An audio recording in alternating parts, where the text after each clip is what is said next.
માં કર્મનિષ્ઠ સરકારી કર્મચારીઓ રાત્રે પણ કામ કરતા દેખાયા। લોકોએ આ કર્મચારીઓની કામગીરીને આવકારી। એવા કિસ્સા વારંવાર સામે આવે છે કે જ્યાં સરકારી કર્મચારીઓ દિવસે પણ કામગીરી કરવામાં ઉદાસીન હોય, પરંતુ મહેસાણામાં દિવસે તો ઠીક છે, પરંતુ રાત્રે પણ સરકારી કર્મચારીઓ સતત કામગીરી કરતા દેખાયા। આરોગ્ય કર્મીઓ દ્વારા રાત્રે પણ કામગીરી શરૂ કરવામાં આવી અને આ કાર્ય તેઓ હોંશે હોંશે કરી રહ્યા છે। મહેસાણા જિલ્લાના વિસનગર, ઊંઝા તાલુકા સહિતના વિસ્તારોમાં સરકારી યોજના PMJAY કાર્ડની કામગીરી બાકી રહી હતી અને આ કામગીરી પૂર્ણ કરવા હાલમાં રાત્રિ દરમિયાન પણ કર્મચારીઓ કાર્યરત દેખાયા। દિવસ દરમિયાન અન્ય કામગીરીમાં વ્યસ્ત રહેતા લોકો માટે રાત્રિની કામગીરી આજે આશીર્વાદરૂપ બની છે, કેમ કે બહેનોને દિવસ દરમિયાન અનેક કામો હોવાથી તેઓ સેન્ટર સુધી પહોંચી શકતા નથી, તેમજ ખેડૂતો પણ દિવસ દરમિયાન ખેતરમાં કામગીરી કરતા હોય, સમય ન હોવાથી તેઓ કાર્ડથી વંચિત રહેતા હોય છે। ત્યારે મહેસાણા જિલ્લાના અનેક ગામોમાં રાત્રિ દરમિયાન PMJAY કાર્ડની કામગીરી કરવામાં આવતા ગ્રામજનોએ આ કામગીરીને આવકારી હતી। પ્રાચી તીર્થની સરસ્વતી નદીમાં હજારો માછલાઓ અને પક્ષીઓના મોત થતા ખળભળાટ। નદીનું પાણી ઝેરી બનતા લોકોમાં રોષ। ગીર સોમનાથના પ્રાચી તીર્થની સરસ્વતી નદીમાં હજારો માછલીઓના મોત થયા। નદીનું પાણી એટલી હદે દૂષિત થઈ ગયું કે નદીમાંથી પાણી પીતા પક્ષીઓના પણ સ્થળ પર જ મોત થઈ રહ્યા છે। છેલ્લા કેટલાક દિવસોથી પ્રાચી તીર્થની સરસ્વતી અચાનક દૂષિત બનતા આસપાસના વિસ્તારમાં દુર્ગંધ આવી રહી છે। દૂષિત પાણીને કારણે પ્રાચી તીર્થના કુંડ નજીક હજારો માછલાઓ મોતને ભેટ્યા। માત્ર માછલાઓ જ નહીં પણ કેટલાક પક્ષીઓના પણ મોત થતા સ્થાનિકોમાં ભારે રોષ ભભૂક્યો। નદીનું પાણી ઝેરી બની રહ્યું હોવાનો સ્થાનિકોનો દાવો છે। મહત્વનું છે કે પ્રાચી તીર્થ લોકોની આસ્થાનું કેન્દ્ર છે। પિતૃ શ્રાદ્ધ માટે દૂર દૂરથી લોકો અહીં આવતા હોય છે। એટલું જ નહીં, ભગવાન શ્રી કૃષ્ણએ પણ પોતાના પિતૃઓનું શ્રાદ્ધ અહીંના મોક્ષ પીપળાને જળ અર્પણ કરીને કર્યું। ધાર્મિક માન્યતાઓ સાથે જોડાયેલો આ તીર્થ અને સરસ્વતી નદીમાં ફેંકાતા કચરાને કારણે નદી અત્યંત દૂષિત થઈ છે। અસહ્ય દુર્ગંધને કારણે શ્રદ્ધાળુઓ પણ શ્રાદ્ધ વિધિ કરતા પહેલા એકવાર વિચારવા મજબૂર થઈ રહ્યા છે। નદીના ગંદા પાણીનો નિકાલ લાવવા સ્થાનિકોએ ઉગ્ર માંગ કરી છે। હીરાસર એરપોર્ટ પહોંચવું હવે મુસાફરો માટે બન્યું સરળ। રાજકોટની 425 ST બસ એરપોર્ટ થઈને નીકળશે। હીરાસર એરપોર્ટથી ફ્લાઇટમાં મુસાફરી કરનારા મુસાફરોને 425 જેટલી ST બસનો લાભ મળશે, જેથી એરપોર્ટ પર જવા આવવા માટે ફ્લાઇટમાં મુસાફરી કરનારા મુસાફરોને કોઈ સમસ્યાનો સામનો નહીં કરવો પડે। રાજકોટ શહેરથી 36 કિલોમીટર દૂર હીરાસર એરપોર્ટ આવેલું છે। શહેરથી દૂર આવેલું હોવાના કારણે અહીં આવવા જવા માટેની વાહનની ફ્રીક્વન્સી ખૂબ જ ઓછી છે, જેથી ફ્લાઇટમાં મુસાફરી કરનારા મુસાફરોને સમયસર પોતે પહોંચવામાં ખૂબ જ તકલીફ પડતી હતી। જ્યારે મુસાફરોની આ તકલીફને ધ્યાનમાં લઈને રાજકોટ ST વિભાગ નિયામક દ્વારા મહત્વનો નિર્ણય કરવામાં આવ્યો। હવે રાજકોટથી અમદાવાદ જતી આવતી તમામ ST બસને હીરાસર એરપોર્ટ નજીક નેશનલ હાઈવે પર સ્ટોપ અપાયો છે। ST વિભાગે જણાવ્યું હતું કે રાજકોટ અમદાવાદ વચ્ચે 450 જેટલી ST બસની આવક થવા જાય છે, જે તમામ ST બસ નેશનલ હાઈવે પર એરપોર્ટ પાસે ઊભી રહે છે। માત્ર 50 રૂપિયાના ભાડામાં જ મુસાફરી કરી શકાશે। એક સમયે દેહ વ્યાપાર માટે પંકાયેલું ગામ આજે પરિવર્તનના પંથે છે। સહિયારા પ્રયાસથી મહિલાઓ બની આત્મનિર્ભર। થરાદ તાલુકાનું વાડિયા ગામ તેની પરંપરાગત ઓળખ મિટાવી સમાજની મુખ્ય ધારામાં મક્કમતાથી આગળ વધી પોતાની નવી ઓળખ ઊભી કરવા તરફ વધી રહ્યું છે। આત્મસન્માનની દિશામાં ઉઠેલા આ કદમોને બનાસકાંઠા જિલ્લા વહીવટી તંત્રની ટીમ બનાસકાંઠાનો સંપૂર્ણ સાથ સહકાર પણ મળ્યો છે। કેન્દ્ર અને રાજ્ય સરકારની વિવિધ યોજનાઓના અમલીકરણથી વાડિયા ગામની વાસ્તવિકતામાં ધરમૂળથી પરિવર્તનની શરૂઆત થઈ છે। આવા જ એક પ્રયાસમાં બનાસકાંઠાના કલેક્ટર, TDO અને સામાજિક સંસ્થાને સફળતા મળી। વર્ષોથી દેહ વ્યાપારથી બદનામ વાડિયા ગામની મહિલાઓ આજે પરિવર્તનની રાહે આગળ વધી રહી છે। TDO અને સામાજિક સંસ્થાના પ્રયાસથી મહિલાઓએ દેહ વ્યાપાર નહીં કરી અગરબત્તી બનાવી રોજગારી મેળવવાનું નક્કી કર્યું છે। સખી મંડળ અને સામાજિક સંસ્થાના પ્રયાસથી મહિલાઓએ અગરબત્તી બનાવવાની તાલીમ મેળવી છે। પોતાની બનાવેલી પ્રથમ અગરબત્તી માં અંબાના ચરણોમાં સમર્પિત કરી મહિલાઓએ દેહ વ્યાપાર બંધ કરવાના સંકલ્પ સાથે નવું જીવન શરૂ કર્યું છે। રોજીરોટી માટે દેહ વ્યાપાર કરવા મજબૂર મહિલાઓ હવે સ્વમાનભેર જીવન જીવવાની રાહે આગળ આવી છે। મહિલાઓએ ગામના નામ સાથે જોડાયેલો કલંકિત શબ્દ દૂર કરવાનો નિર્ણય કર્યો। સાથે જ અહીંની તમામ મહિલાઓને દેહ વ્યાપારથી દૂર રાખવાનો પણ સંકલ્પ લીધો। આ ગામમાં દેહ વ્યાપાર બંધ કરાવવા ભૂતકાળમાં પણ અનેક પ્રયાસો કરાયા હતા, પરંતુ હવે આ પ્રયાસ રંગ લાવી રહ્યા છે। આહિરાણી મહારાસની તૈયારીઓ પૂરજોશમાં। દ્વારકામાં એક સપ્તાહ બાદ 37,000 આહિરાણીઓનો મહારાસ યોજાશે। દ્વારકામાં એક સપ્તાહ બાદ 37,000 આહિરાણીઓનો મહારાસ યોજાશે। યાદવોના મહાસંમેલનની તૈયારીઓને આખરી ઓપ આપવામાં આવી રહ્યો છે। દ્વારકામાં આગામી 23-24 ડિસેમ્બરના રોજ ભગવાન શ્રી કૃષ્ણના પુત્રવધુ અને બાણાસુરના પુત્રી ઉષા રાસ રમ્યા હતા. તેમની સ્મૃતિ રૂપે અખિલ ભારતીય આહિરાણી મહારાજ સંગઠન દ્વારા મહારાસનું આયોજન કરાયું. મહારાસમાં શ્રી કૃષ્ણના યાદવ કુળના 37,000 આહિરાણીઓ ભાગ લેશે. મોટી સંખ્યામાં આહિરાણીઓ ગરબો રચી રાસ સ્વરૂપે ભગવાન દ્વારકાધીશના ચરણોમાં તેમનો અહોભાવ અર્પણ કરશે. અખિલ ભારતીય યાદવ સમાજ આયોજિત અને આહિરાણી મહિલા મંડળના ઉપક્રમે યોજાનાર મહારાસમાં જોડાવા વિશ્વભરમાંથી 37,000 જેટલા આહિરાણીઓ ઓનલાઈન રજીસ્ટ્રેશન કરાવી ચૂક્યા છે. આહિર સમાજના અગ્રણી વ્યવસ્થાપકો દ્વારા આ કાર્યક્રમની તૈયારીને આખરી ઓપ આપવામાં આવી રહ્યો છે. આ ઐતિહાસિક આયોજનમાં વિશ્વભરના આશરે 1.5 લાખ જેટલા આહિર યાદવો જોડાશે, જેમના રહેવા, ભોજન તેમજ પાર્કિંગ સહિતની સુવિધાઓ ઊભી કરવામાં આવશે. આ મેગા ઇવેન્ટમાં ભાગ લેનાર તમામ 37,000 આહિરાણીઓને અખિલ ભારતીય યાદવ સમાજ દ્વારા સ્મૃતિરૂપે ગીતાજીનું પુસ્તક ભેટ અપાશે. શ્રી કૃષ્ણના સાનિધ્યમાં શ્રી કૃષ્ણ સંગ રાસ રમવાની આહિરાણીઓની ભાવના સાથે આ રાસને મહારાસ નામ અપાયું છે. ભારતભરના પવિત્ર તીર્થ સ્થાનોની યાત્રા પૂર્ણ કરી વાળીનાથ મહાદેવનું શિવલિંગ પહોંચ્યું પાલનપુર. 12 જ્યોતિર્લિંગ, 4 ધામ તેમજ ભારતભરના પવિત્ર તીર્થ સ્થાનોની યાત્રા નિર્વિઘ્ન પૂર્ણ થઈ. આ યાત્રા પૂર્ણ કરીને ભગવાન વાળીનાથ મહાદેવનું શિવલિંગ પાલનપુર પહોંચ્યું ત્યારે જાણે કે ઉત્સવ જેવું વાતાવરણ સર્જાયું. પાલનપુરમાં જાજરમાન શોભાયાત્રાનું આયોજન કરાયું. ભગવાનના શિવલિંગના સ્વાગત માટે હર્ષોલ્લાસ સાથે લોકો ઉમટી પડ્યા. શોભાયાત્રામાં રબારી સમાજના લોકો સહિત મોટી સંખ્યામાં લોકો જોડાયા. પાલનપુરના એગોલા રોડથી નીકળેલી શોભાયાત્રા શહેરના જાહેર માર્ગો પર પરિક્રમા કરી આગળ વધતા શહેરના જાહેર માર્ગો પર ભક્તિમય વાતાવરણ સર્જાયું. મહત્વનું છે કે રાજ્યના અન્ય વિસ્તારોમાં પણ શિવલિંગ યાત્રા ધામધૂમથી નીકળી હતી. કચ્છના સફેદ રણની રોનક વધતી જાય છે. પ્રવાસીઓનું તો મનપસંદ સ્થળ બની જતા સ્થાનિક ગામડાઓનો પણ વિકાસ થયો. સફેદ રણનું અર્થશાસ્ત્ર કચ્છ યુનિવર્સિટીના વિદ્યાર્થીઓ અને પ્રોફેસરોએ બહાર પાડ્યું ખાસ પુસ્તક. વિશ્વ પ્રસિદ્ધ કચ્છનું સફેદ રણ કે જે રણોત્સવને લીધે પ્રવાસીઓનું મનપસંદ સ્થળ બન્યું છે. રણોત્સવને કારણે આ વિસ્તારોનો સર્વાંગી વિકાસ થયો છે, લોકોનું જીવન ધોરણ બદલાયું છે અને તમામ જીવન જરૂરિયાતની સુવિધાઓ આજે અહીં વિકસી છે, જેને લઈને કચ્છ યુનિવર્સિટીના અર્થશાસ્ત્ર વિભાગના વિદ્યાર્થીઓ અને પ્રોફેસર દ્વારા ગ્રાઉન્ડ સ્તરે સર્વે કરીને સફેદ રણનું અર્થશાસ્ત્ર પુસ્તક બહાર પાડ્યું છે. આ પુસ્તકમાં અનેક મુદ્દાઓ આવરી લેવામાં આવ્યા, જેમાં મહત્વનું પાસું રૂરલ ડેવલપમેન્ટનું છે કે જેમાં ગ્રામીણ વિકાસને એક આંતરરાષ્ટ્રીય સ્તર સુધી કઈ રીતે લઈ જવું. આજની તારીખમાં ધોરડો એક નાનું ગામ છે કે જેને આજે આંતરરાષ્ટ્રીય કક્ષાનું ફલક મળ્યું છે. એ ફક્ત અને ફક્ત પ્રવાસન ઉદ્યોગને કારણે મળ્યું છે. વિદ્યાર્થીઓ દ્વારા ગામના ટોટલ 50 જેટલા ઘરનું સર્વે કરેલો છે અને દરેક ઘરમાં પ્રશ્નોત્તરી ભરાવવામાં આવી છે. આ સંશોધન દ્વારા એવું જાણવા મળ્યું છે કે ખરેખર રણોત્સવને કારણે આ એક નાના ગામનો જે વિકાસ થયો છે તે અવિશ્વસનીય છે. રણોત્સવને કારણે વિકાસ થયો છે તેને એક પાસું ગણી શકાય. આ ઉપરાંત રણોત્સવને કારણે સ્થાનિક લોકોનો સામાજિક અને આર્થિક રીતે પણ વિકાસ થયો છે. તેમનો શિક્ષણનું સ્તર પણ ઊંચું આવ્યું છે. આરોગ્ય ક્ષેત્રમાં પણ સુવિધાઓ વિકાસ પામી છે. સૌથી મહત્વની વાત એ છે કે આ ગામની મહિલાઓમાં સશક્તિકરણ વધારે જોવા મળે છે. શિયાળો આવતા જ કચેરિયાએ બજારમાં સ્થાન લઈ લીધું. ખાસ કરીને ઊંઝાના કચેરિયાની માંગ વધી. કચેરિયું એ શિયાળાનું મિષ્ઠાન માનવામાં આવે છે.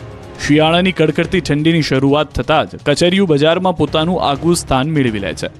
મહેસાણા જિલ્લાના ઊંઝાનું કચેરિયું દુનિયાભરમાં જાણીતું છે. શિયાળાની શરૂઆત થઈ નથી કે કચેરિયાની અનેક દુકાનો શરૂ થઈ જાય છે. ખાસ કરીને ઊંઝાના કચેરિયાની ગુણવત્તાને કારણે ખૂબ જ ડિમાન્ડ રહી છે. અહીંનું કચેરિયું અન્ય દેશોમાં તેમજ ઉત્તર ગુજરાત સહિત વડોદરા અને સુરત, નવસારી અને ગુજરાતના ખૂણે ખૂણે સુધી ફેમસ છે. ઉત્તર ગુજરાત સહિત ગુજરાતના અન્ય ખૂણા સુધી ઊંઝાનું કચેરિયું પહોંચી એક અલગ આગવી નામના મેળવી ચૂક્યું છે.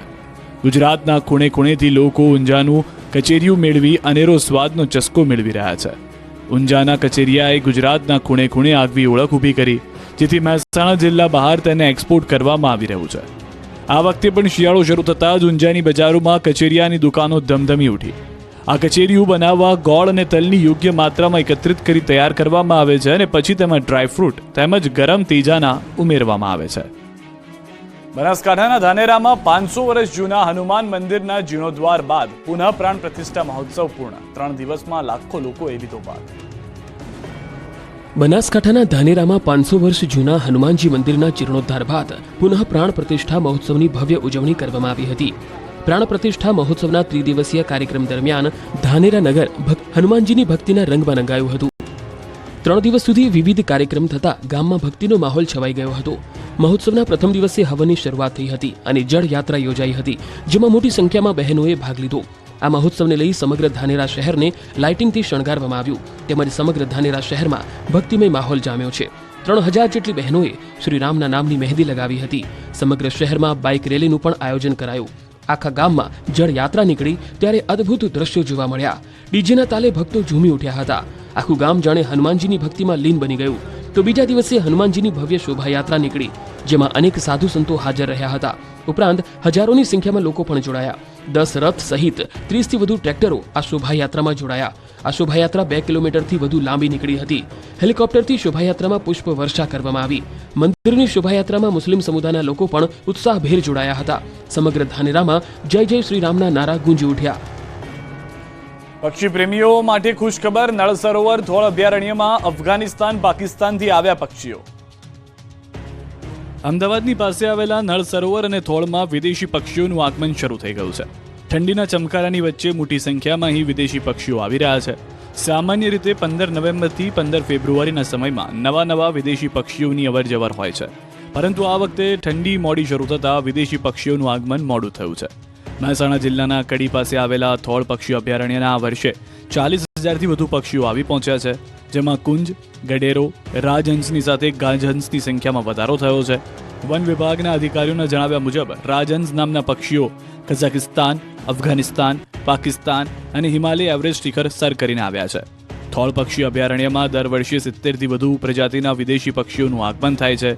10,000 કિલોમીટર અંતર કાપી અહીં પક્ષીઓ પહોંચ્યા છે. જીપીએસ લગાવેલા 4 પક્ષીઓ ફરી આવી પહોંચ્યા થોળ તળાવમાં. ખાસ કરીને અહીં પહોંચેલા કુંજ નામના પક્ષીએ આકર્ષણ જમાવ્યું છે. અમદાવાદથી મહત્વના સમાચાર. એએમસીના કર્મચારી પર વધુ એક હુમલાની ઘટના બની છે. મહિલા કર્મચારી પર હુમલાના લાઈવ દ્રશ્યો જોવા મળ્યા. એએમસીના યુસીડી વિભાગના મહિલા કર્મચારી પર હુમલો કરવામાં આવ્યો છે. મહિલા કર્મચારીને માથામાં ઈજા થતા હોસ્પિટલમાં દાખલ કરાયા. અગાઉ પણ અસારવા ખાતે ઇન્ચાર્જ ડેપ્યુટી કમિશનર પર હુમલો થયો હતો. એએમસી કર્મચારી પર હુમલા અંગે હાઈકોર્ટે પણ લીધી હતી ગંભીર નોંધ. હવે સરદાર પટેલ સ્ટેડિયમ વોર્ડમાં આવેલા ઇન્કમટેક્સ બ્રિજ નીચે બની કર્મચારી પર હુમલાની ઘટનાના લાઈવ વિડીયો પણ સામે આવ્યા. ઘરવિહોણા આશ્રિત દંપતીને આશ્રય ગૃહમાં મોકલવાની વાત કરવામાં આવી રહી હતી, ત્યારે પથ્થરમારો કરવામાં આવ્યો. આ અંગે નવરંગપુરા પોલીસ સ્ટેશનમાં દંપતી વિરુદ્ધ નોંધાઈ છે પોલીસ ફરિયાદ. પંચમહાલની ગોધરા સિવિલ હોસ્પિટલમાં નજીવી બાબતે દર્દી સાથે આવેલો યુવકે ડોક્ટર પર હુમલો કર્યો. ગેટ નજીક થૂકવા બાબતે ડોક્ટરે ટકોર કરતા યુવકે હુમલો કરતા ડોક્ટરને માથાના ભાગે 4 ટાંકા આવ્યા છે. યુવક દાહોદમાં 108ના પાયલોટ તરીકે કામ કરતો હોવાનું જાણવા મળ્યું છે. ડોક્ટર પર હુમલો કરનાર યુવકની હાલ અટકાયત કરાઈ છે. દ્વારકામાં બરડા પંથકમાં પોલીસે દેશી દારૂના અડ્ડા પર દરોડા પાડ્યા છે. જ્યારે પોલીસે પીપળાનો વાલ્વ ખોલ્યો, તેમાંથી ગેસની સાથે દારૂના ફુવારા થવા લાગ્યા. મળતી માહિતી પ્રમાણે લોકલ ક્રાઇમ બ્રાન્ચે આ દરોડામાં 6000 લીટર દેશી દારૂ બનાવવા માટે ઉપયોગમાં લેવાતો કાચો આથો અને 34 નંગ પીપળા સહિતનો મુદ્દામાલ જપ્ત કર્યો. પોલીસે દરોડા માટે પહોંચી હોવાની ખબર પડતા દારૂના અડ્ડા ચલાવનારા નાસી છૂટ્યા. પોલીસે બધા જ જાતે જ ખાલી કરીને દારૂ અને કાચા માલનો નાશ કર્યો. સુરેન્દ્રનગરમાં ચડ્ડી બનિયાનધારી ગેંગનો આતંક જોવા મળી રહ્યો છે. વઢવાણના ગણપતિ મંદિરમાં ચોરી કરવામાં આવી. ચોરી કરતા શખ્સો સીસીટીવીમાં કેદ પણ થયા છે. મંદિરની 3 દાનપેટી ચોરી કરી ફરાર થઈ ગયા. પોલીસમાં 3 લાખની ચોરીની ફરિયાદ નોંધાઈ છે. સીસીટીવીના આધારે પોલીસે તપાસ શરૂ કરી છે. ભાવનગરમાં સિહોર તંત્રની ઘોર બેદરકારી જોવા મળી છે. વરલ ગામે કચરામાંથી મળ્યા આધાર કાર્ડ. પોસ્ટ ઓફિસ બહાર આધાર કાર્ડ ફેંકી દીધા. કચરામાં આધાર કાર્ડ ફેંક્યા હોવાનો વિડીયો વાયરલ થયો. નવા આધાર કાર્ડ સરનામા પરના પહોંચ્યાની શંકા હાલમાં સેવવામાં આવી રહી છે કે જે નવા આધાર કાર્ડ હતા તે સરનામા પર પહોંચવાડવાના હતા, જે પહોંચ્યા નથી અને તેના કારણે કચરામાં પડેલા જોવા મળ્યા છે તમામ આધાર કાર્ડ. જૂનાગઢમાં વધુ એક ભુવાની કરતૂતનો પર્દાફાશ થયો છે. તાંત્રિક વિધિના નામે યુવતી પર દુષ્કર્મ આચર્યું છે. પૈસા મળશે તેવી લાલચ આપી દુષ્કર્મ આચર્યું. સાગર ભુવા સહિત 5 લોકો સામે ફરિયાદ નોંધાઈ છે. તમામ આરોપીઓની પોલીસે કરી છે ધરપકડ. બોટાદ પંથક દીપડાના ડરથી ફફડી ઉઠ્યું છે. ગ્રામ્ય વિસ્તારમાં દીપડાના આટાફેરા. રાણપુરના નાગનેશ ગામે દીપડાની દહેશત. અગાઉ દીપડાએ કર્યું હતું મારણ. વન વિભાગે દીપડાને પકડવા શરૂ કરી કવાયત. રાણપુર ગામની સીમમાં મૂક્યા પાંજરા. લોકોને દીપડાથી સાવચેત રહેવા અપીલ.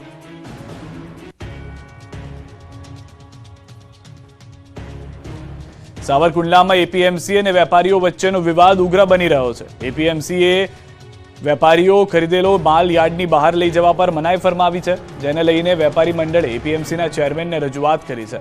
વેપારીઓએ રજૂઆત કરી છે કે યાર્ડમાં રહેલી જણસીનો કોઈ વધઘટ થાય અથવા માલ ખરાબ થાય તો એપીએમસી ઓથોરિટી જવાબદાર રહેશે.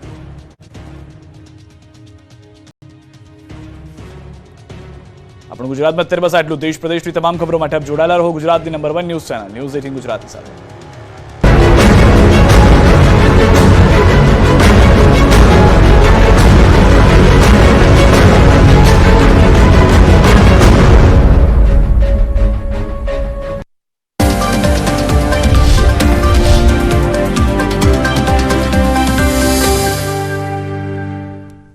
वसंत अवधि गरम मसाला, टेस्ट लाजवाब, खाए हर नवाब. પંચમહાલ જાસૂસી કાંડમાં 18 આરોપી સામે ફરિયાદ. વોટ્સએપ ગ્રુપ બનાવી અધિકારીઓના લોકેશન કરતા શેર. દાહોદમાં શિક્ષણ મંત્રી કુબેર ડિંડોરના કોંગ્રેસ પર પ્રહાર. કહ્યું, કોંગ્રેસ આદિવાસીઓને ગુમરાહ કરે છે. પંચાયતથી પાર્લામેન્ટ સુધી આદિવાસીને મળ્યા છે હક. મહેસાણામાં ઠાકોર સમાજનું સ્નેહ મિલન. બળદેવજી ઠાકોરના ભાજપ ધારાસભ્યો પર પ્રહાર. કહ્યું, ભાજપ ધારાસભ્યો વિધાનસભામાં બોલી નથી શકતા.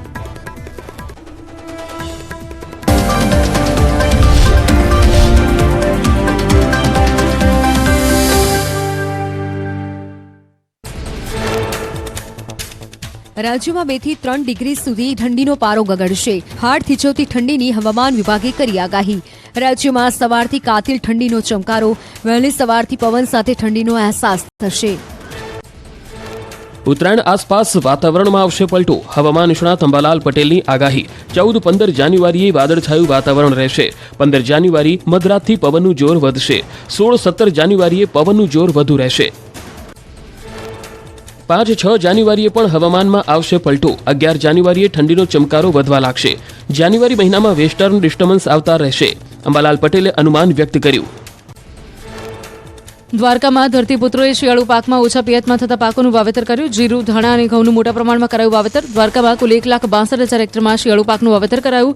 ખેડૂતો સારા ઉત્પાદનની સેવી રહ્યા છે આશા. સુરેન્દ્રનગરના વઢવાણમાં ચડ્ડી બનિયાનધારી ગેંગનો આતંક. ગણપતિ મંદિરની દાનપેટીમાંથી ચોરી કરી તસ્કરો 3 દાનપેટી ચોરી ફરાર થયા. ચોરી કરતા શખ્સો સીસીટીવીમાં કેદ થયા. 3 લાખની ચોરી થઈ હોવાની પોલીસ ફરિયાદ નોંધાઈ. દાહોદમાં મેઘદૂત સોસાયટીમાં તસ્કરો ત્રાટક્યા. મકાનની બારીની ગ્રીલ કાપી તસ્કરોએ કર્યો હતો પ્રવેશ. રોકડ, સોનાની ચેન, લેપટોપ, મોબાઈલ ઉઠાવી તસ્કરો ફરાર. ઘટના સીસીટીવીમાં કેદ. મકાન માલિક જાગી જતા ચોર ટોળકીએ કર્યો હતો હુમલો. તસ્કરોએ હથોડા વડે હુમલો કરતા મકાન માલિક ગંભીર રીતે ઇજાગ્રસ્ત થયા. ચોરી પહેલા ટોળકીના અન્ય સભ્યોએ આસપાસના ઘરના દરવાજા બહારથી કર્યા હતા બંધ.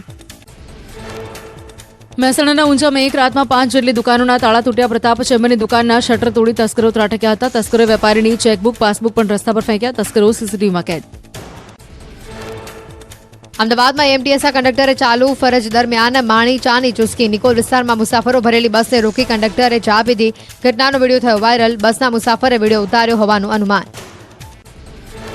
બોટાદના ગ્રામ્ય વિસ્તારોમાં દીપડાના આંટાફેરા. રાણપુરના નાગનેશ ગામે દીપડાની હાજરીથી સ્થાનિકોમાં ફફડાટ ફેલાયો. ગ્રામજનોએ રાણપુર વન વિભાગને જાણ કરી. દીપડાને પકડવા ગામની સીમમાં પાંજરા ગોઠવાયા. ગીર સોમનાથનો વેરાવળ જીઆઈડીસી વિસ્તારમાં ફિશ કંપનીમાં આગ લાગી. આફતાબ મરીન એક્સપોર્ટ નામની કંપનીમાં આગ લાગી. સ્ટોર રૂમમાં રાખેલા પૂંઠાના બોક્સ અચાનક સળગ્યા. ફાયર વિભાગે આગ પર કાબુ મેળવ્યો. ભાવનગરના શિહોર તંત્રની ઘોર બેદરકારી સામે આવી. વરલ ગામે કચરામાંથી મળ્યા આધાર કાર્ડ. પોસ્ટ ઓફિસની બહાર આધાર કાર્ડ ફેંકી દીધા. કચરામાં આધાર કાર્ડ ફેંક્યા હોવાનો વિડીયો વાયરલ. નવા આધાર કાર્ડ સરનામા પર ન પહોંચ્યાની આશંકા. બનાસકાંઠામાં ધાનેરાના મામાજી ગોળિયા પ્રાથમિક શાળામાં મધ્યાહન ભોજનમાં નીકળી કાંકરી. ભોજનમાં વારંવાર કાંકરીઓ આવતા વાલીઓમાં રોષ. અનેકવાર વાલીઓની રજૂઆતના પગલે કરાઈ તપાસ. મધ્યાહન ભોજનના કેન્દ્રમાં પડેલા ઘઉંમાં કાંકરીઓ જોવા મળી. ઘઉં અને ચોખામાં અખાદ્ય પદાર્થ જોવા મળ્યા. વાલીઓએ બાળકોના